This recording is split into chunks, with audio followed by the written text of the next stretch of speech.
Father God, we thank you this evening for gathering us tonight, Lord. We thank you for this opportunity to learn more from Pastor King, Father God. And we just ask for your hand over tonight's session, Lord God. And may you bless Pastor Tim and guide him and bless his words and the message that he will convey to us this evening, Lord God. Father, let this time be undisturbed and allow us, Father, to understand your message for us this evening. Father, we trust this time into your loving hands. In your mighty name, Jesus, we pray. Amen. Welcome, sir. Thank you so much, Jim. God has put on your heart for us. Jim is one of my best friends, and I appreciate him as much as I appreciate any Christian I've ever known. And I appreciated Jim's teaching and preaching ministry for 2 years when I was a part of his congregation in Jakarta at Stephen Tong's church, and that's where we got to be really close friends together. And I'm so thankful that as time has gone on, Jim's been able to help my ministry in China, and now I'm here more than happy and glad to assist him in his ministry in Bali, and thankful for what God has done here. Tonight we're going to discuss a very, very important subject that I think many of you can relate to, and maybe some of your friends also can relate to as well, because many people struggle with depression. And so the title of our time tonight and our talk tonight is called Overcoming Depression. So we're going to talk about the reasons why people get depressed. We're going to talk about different ways where we can overcome depression, but we're going to look at this subject from the scriptures. And so let me see your hands. Raise your hand if you have your Bible with you. Just let me see who's got a Bible with it. Jim, is there any way that we could get the Bible passages up on the computer? I forgot to ask you about that. We're going to look at about 4 passages tonight. We're going to look at one of the Psalms, Psalm 42. We're going to look at actually 1 Kings chapter 19 and Elijah, and then we're going to look at 2 Corinthians chapter 1, 2 Corinthians chapter 7. And all 4 of these passages are passages that have helped me as I've struggled with discouragement and depression and my own reactions against things. But before we look at the Word of God together, let me ask, how many of you have felt depressed in the last year? Anybody felt depressed in the last year? Okay. How many of you have felt depressed for longer than 2 weeks in the last year? Okay. All right. Now here's another question. How many of you know why it is that you're depressed? You can put your finger on the reason. Raise your hand. Please don't say alpha. What was he saying? How many of you know the reason why you're depressed? Okay? You can, if somebody says, "Why are you depressed?" you can say, "I know why I'm depressed." Okay. Well, that was a very interesting group of answers. I thought I knew. Yeah. Well, what I like about your responses is they're all very true, because sometimes you know and sometimes you don't know. But in every instance of depression, the one thing you do know is that you feel depressed. And that's the thing that you do know. So then the question is, how do we get out of it? So the first place where we're going to look tonight is in Psalm chapter 42. We're going to look at the entire psalm, and then we're going to see how this psalm is a window into understanding depression and also dealing with it. So Psalm 42, verses 1 and following. So tonight, because my Bahasa Indonesia is terrible, in fact it's non-existent, then I want to ask, can everybody see the text if we put it up there in English? Pastor Jim, could you find the Psalm 42 verse? Yes.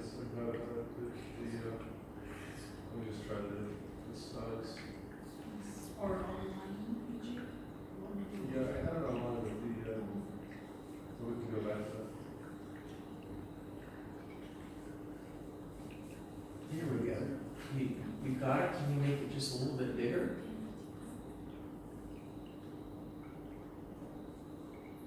Okay, now let's get it up in front. Okay, I'd like us to start with the first 4 verses of this. Who would like to read this for us? Psalm 42, verses 1 to 4. And if you have a different version that you're reading from your phone, that's fine. But just read the first 4 verses. Do I have a volunteer to read the first 4 verses tonight? Anybody want to read that for us? As a deer pants for flowing streams, so pants my soul for you, O God. My soul tears for God, for the living God. When shall I come and appear before God? My tears have been my food day and night, while they say to me all day long, where is your God? These things I remember as I pour out my soul, how I would go with the throng and lead them in procession to the house of God, with glad shouts and songs of praise, a multitude keeping festival. Okay, we're just going to stop right there. Look back at verse 1 for a moment. How would you describe what the psalmist is doing in this verse? What's the one thing he's doing? The psalmist is what God? Fill in the blank. The psalmist is blank God. What is he doing? What word would you use? What verb would you use? The psalmist is... Okay, he's thirsting for God or he's seeking God. And so we have a picture of seeking God in terms of, oh, I long for this. And I thirst for this. But do you think in verses 1 and verses 2 that he's experiencing that closeness to God? Yes or no? There's a question. No. Instead, in verse 3, what is happening to him in verse 3? What's he doing? In verse 3. Crying. He's crying. Okay? He's crying. How long is he crying? Okay. All day. Right. Now, here's the important thing. He gives the reason why he's crying. What is it in verse 3? Because they can't see God in him, or people are asking him, where's your God? Yeah, what does that mean? People are asking me, where is your God? What does that mean to you? What? Yeah, like, where's God? Look at your situation and where is God? Now, what's interesting about this is that if he wasn't depressed by thinking that himself, where's God in my difficulty, then he's certainly going to be depressed when all the people standing around him say, where's your God? You see? So, one of the things we learn from this is sometimes the people around you don't help you very much. Now, do they? They contribute to your depression. But in this verse, we can see that there's a reason. And the reason is someone else is helping to cause his depression by what they've said. Let me ask, how many of you have ever gotten depressed because of someone else and what they said? Raise your hand. You've gotten depressed because of someone else and something they've said. Okay, anybody want to share about the experience? Would you like to share? I think there have been many instances, Mm-hmm. and I guess because I value other people's input Mm-hmm. too much. I'm not sure if that's really the case, but No, that's very good. I do get affected when they give feedback or something. Mm-hmm. And sometimes even when that's not my truth or it's not really the truth in that certain situation, but I still get affected. And the difficult part for me is that I can't defend myself. I can't say they're wrong, or I cannot say that they're right. Mhm. So, yeah, because I have no reason. Mhm. I have nothing to rebut them with. Mhm. So, yeah. And so that's one frustrating thing. And the other is that you can't prove them wrong, or you can't even prove them right too. Right. So, So what were other people saying to the psalmist that really bothered him? What were they questioning? because if you do have a God, why would God leave you in that sort of state? Right. Have you ever experienced that where someone has questioned whether or not your faith is a good faith? Because where is your God when it hurts? My wife got cancer in 1994, and it was a very fast-growing, difficult ovarian-type cancer. And the doctors gave her 6 weeks to live after they did surgery. And I was teaching at a Christian college, and one of my students came up to me and said, "It's so sad, Pastor Tim." And I said, "Yes, it is sad." But he had a funny look on his face, and I said, "So what do you mean, though, it's sad?" And he said, "Well, it's just so sad because I thought that you and your wife must be good Christians." And so he thought that if someone got sick or got cancer or something bad happened, then there was something wrong with my faith. And that's what's happening in this psalm. There are people who are saying to the psalmist, "Where is your God?" In other words, there's no power in your faith to change the situation you're in. And when you're in a situation like that, you can get depressed. Now, fortunately, in our case, my wife went through 3 surgeries, a lot of chemotherapy, a lot of radiation, and the Lord healed her, and she's still with us. It's been a long 6 weeks, thank you, Jesus, and we're so thankful for what happened. But we felt like the psalmist felt. As people looked at us, "Where's your God? He's not helping you."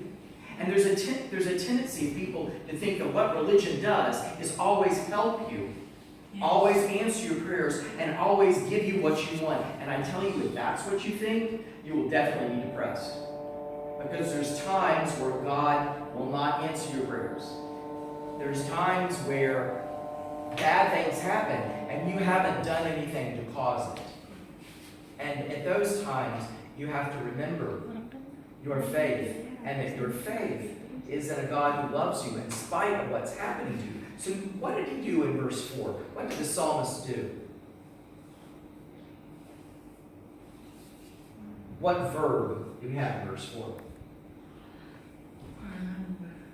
Yes. Who said it? Remember. Okay. What did he remember?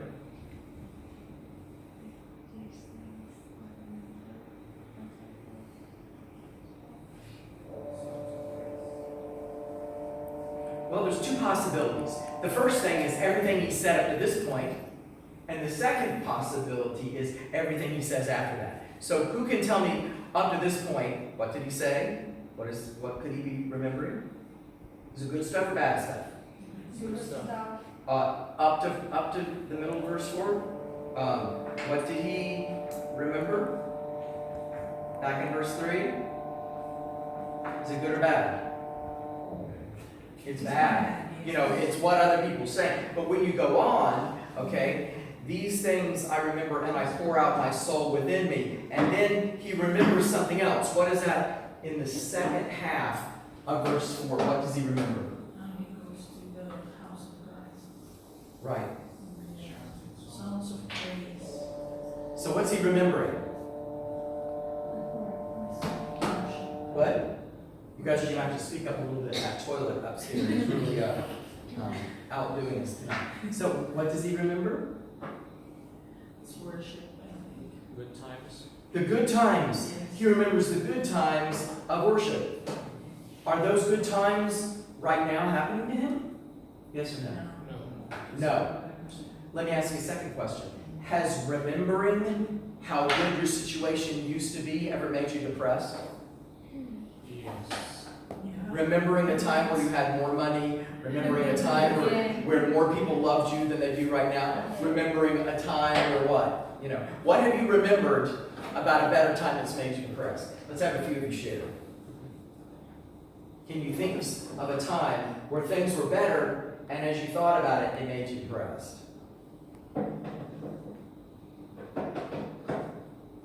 Anybody got one? You mean the good Yeah, you're thinking situation, about a good and thing, then make you depressed? and it makes you depressed because your situation right now is not that good. Yeah. It's different from it. Yeah, I did like that. I mean, thinking about the past, how God, look like the situation is very nice, good, like Yeah. so nice, good life, like God bless. And then I choose by myself Mhm. to be in the hard situation. And then make me, Yes. I feel like, is it my good choice or Mhm. something wrong with me or something? Yeah, same with me. Same with you? Yeah, in the past, I choose difficult situation and bad decision. Mm-hmm. It's really bad, I think, when I was thinking in this now. Mm-hmm. I really want to back it, turn into past to apa? Orang perbaiki semuanya. To fix all. To fix all Yeah. all the bad. Right. And sometimes you can't. I cannot. You can't. So when you compare your situation right now Yeah. to a better situation the past. sometime in the past, it can make you depressed. Yeah. Okay? It can make you really depressed. So here we have the depressed psalmist in verses 1 through 4. Now, beginning in verses 5, we get the beginning of the answer of how he deals with depression. Look at verse 5, and let me ask someone to read verses 5 and 6 for us. Who'd like to read verses 5 and 6? Can anyone see that clearly and can read for us? Why are you cast down, O my soul, and why are you in turmoil with me? Hope in God, for I shall again praise him, my salvation and my God. My soul is cast down within me. Therefore I remember you from the land of Jordan and of Hermon, from Mount Mizar. Yeah, that's good. We'll stop at that point. Notice what's happening in verse 5. How many people do we have in verse 5? How many people? Somebody said 2. Somebody said 1. Somebody who said 1, explain. Who said 2? Raise your hand. It's okay, but who said 2? I thought I heard somebody say 2. Okay. So, well, let's go back. Who said 1? Raise your hand. Okay. Somebody who said 1, explain to me then who's talking to who. Okay? Because you said there's one person, but somebody's talking to someone. Now, who wants to explain this for me? He is talking to himself. He is talking to himself. Think about what you just said. That is the weirdest thing I've ever heard anybody say. He is talking to himself. How is that possible? Who is the he that's talking to himself? Who is the you that's talking to yourself? Can someone help me out here? Psalmist. Yes, that's the name of the person who's doing this. But I'm talking about in the activity of a person talking to themselves, and you said there's only one person, not 2. Then how do we explain this? Do we have 2 people inside one body? Maybe it's a version of themselves. You know, like there's a version of themselves that they're sort of, talking to that, straightens yourself up or something. Kind of like, when you have a child, you're talking to a child and you're giving him pointers or something. I don't know, that's the vision I see this line. Okay, that's a little bit helpful. Now, let me ask a little bit different question. Who is the he talking to in verse 5? No, it's not God. Psalmist. The psalmist is talking to who? His soul. To his soul. Okay? So basically what we see in this psalm, and it is so helpful for understanding how to get out of depression, is that there's a him that is him that's speaking to the soul, which is his emotions. and his reactions and how he feels in his heart. This is a very important insight for helping with depression. And I can summarize it like this. You are not your feelings. You are not your feelings. So when you're depressed, there's a tendency to say, I am depressed. A better way of saying it is that I feel depressed. Do you see the difference? Because the you that is you is able to stand outside of yourself and ask yourself the question, why are you depressed? Why are you in despair, O my soul? And why have you become disturbed within me? And this is so important because I think that there's always a tendency in us to think that we are our thoughts, we are our feelings. But no, that isn't true. And so I'm going to do a little exercise with you so you can understand, okay? I want you to picture whatever I say, okay? Picture this. I am a very good person. Okay, everybody think about that. Okay? Now, say to yourself inside your heart, I am a good person. Okay, ready? Say that in your heart. Okay? Now switch gears. Say, I am a very evil person. You ready? Say it to yourself. Now here's my question. Did anything change? Are you still you? But yet at one point you were thinking one thing.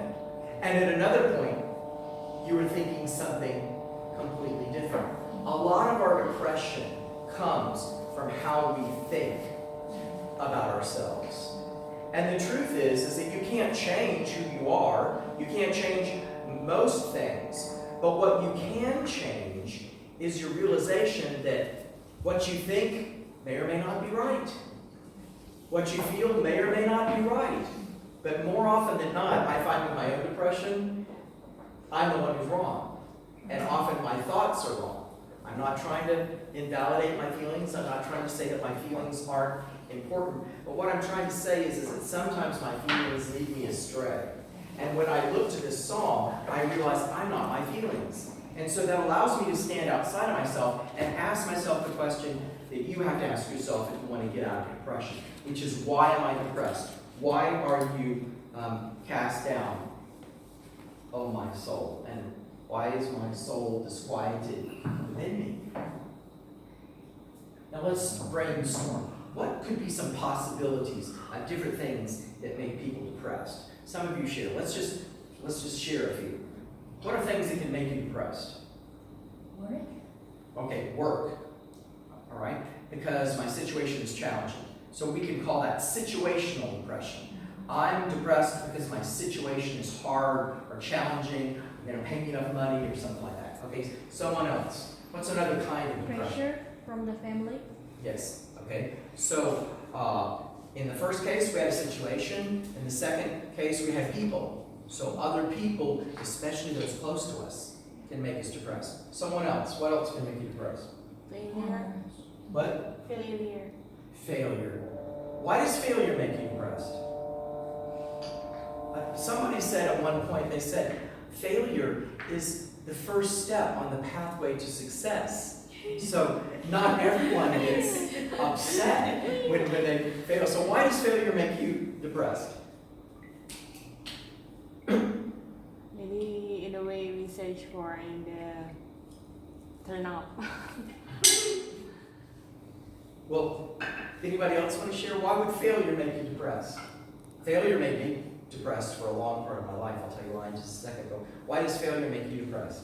Because we have a goal or target, and then it doesn't work. It's failure, so we like blame ourselves. Maybe the way or we thinking or just all the things that we do to get our goal, it doesn't work. So And we were so angry with us. Right. With ourselves. Right. And I love how you said that, because once again we have two people. I am angry with myself. There's I and myself. You see that? So the question is, who's right? Well, there are many people who would say that the one that is condemning yourself would be what we would call the ego. That we're thinking better about ourselves. We're proud, and because of that, we're questioning the person who messed up, which is the us. Like messing up on a test or something. I'm a musician, I'm a trumpet player, and one time when I was in college, we had a big concert. And the concert was played on the radio all in America. It was a national public radio live broadcast. And I was playing principal trumpet, and the whole concert showcased me and what I could do. And I was only a sophomore at the time. So we had a long rehearsal before the concert. We had a 2-hour-long rehearsal, and I just wasn't strong enough. You know, there's only so much time a trumpet player can be playing these hard things, and then you need a rest. Well, I only got about an hour's rest between the end of the rehearsal and when the concert came. So when the concert came, I had some really bad notes. And I mean, not really bad notes, but things that my friends still remember until today. So that some of my friends from the Eastman School of Music, when they meet me, they say, "Do you remember that time we were playing Latina Cucina?" I'm like, "Shut up! I don't want to hear about it." Because to this day, one of the things that bothers me the most and makes me the most depressed is my failure. Why does failure depress me? Because it brings a sense of shame. Why does shame depress me? Because in my ego, I know that I am really better than that, and I didn't measure up. So what I want you to see from this, as we see the way the psalmist thinks about himself, is that we make ourselves depressed by what we think about ourselves. Would you agree with that? And if you can help someone else to see that you are your greatest enemy, then you can help them learn how they can become their greatest healer. So we're off of the problem. So let's look at this. He asked the question, why are you cast down on my soul, and why are you in turmoil with me? And then he tells himself something to do. And you can look at this, like one Christian author named William Backus wrote a book about this. He called it Telling Yourself the Truth. The psalmist told himself the truth, and what was the truth? What was the truth in verse 5? What did he tell himself? Hope in God. Hope in God. Hope in God. Well, why can he hope in God? Why?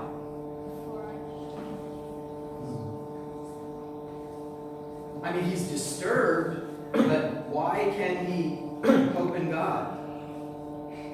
He gives a reason in verse 5. Can you see that? Look at it again. There's a reason why he can hope in God. What does God do for him? Saves him. Saves him, and what? What's the verb that's used? Salvation. Oh, interesting. This verse is a little bit, version is a little bit different from mine. Mine says, "Hope in God, for I shall again praise him for the help of his presence." The point is that God is our helper. And so we can hope in him because, there's two ways where help happens. What's the first way? What do you think? When God comes along to help you, he does only one of two things in every instance. What's the first? What? Well, that's how sometimes we receive the help of God. And how does God actually help you? God always only does one of two things. What's the first? Discernment. What? Discernment. Giving discernment or clarity. Okay, so we can put it like this. The first way that God helps us is by solving our problem, giving us what we ask for. Practical help to, when I say I need help, like just a minute ago I needed help because I'm very allergic to MSG. So I always have to say, "Tidak pakai mecin," because if they pakai mecin, I'm going to faint. So I needed some help. So my friend Asep brought me Coke because caffeine neutralizes the MSG, and then eventually I can breathe again, I can walk again, and I wake up, and then I can preach again. So the first thing that God does is he actually helps us according to what we need, right? But let me ask you, what does God do when he doesn't answer your prayer, doesn't give you what you need, doesn't bring you your Coke? Then how does he help you at that point? peace. He does help, but how does he help at that point? By giving peace. What? By giving peace. Absolutely. By giving you the ability to endure the situation.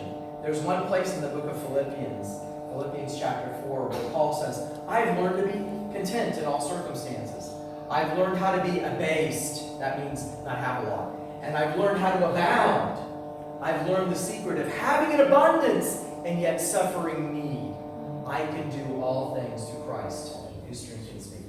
And so in Philippians chapter 4, we see a person, Apostle Paul, who got help from God always to give him the strength to be able to not only endure, but to be content and have peace, as Christine was saying, in all circumstances. So, the two kinds of help that God gives, what's the first? He solves the problem. What's the second? He gives you the strength to deal with it. Okay? So let me ask, when you got depressed the last time, what was the problem? Was it because God didn't do what you asked him to do to help you? Or was it because you didn't feel you got the help from God to deal with it? Who wants to share? Anybody want to share? Which reason was it that you got depressed? That God didn't do what you asked him to do? Or because God didn't help you deal with it when he chose to not answer your prayer? God need to deal with it.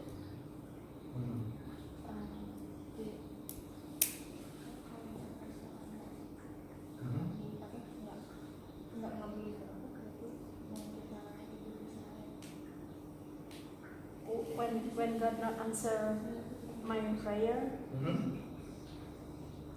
God will deal with me. Yeah. Oh yeah, when I asked to God, through my prayer.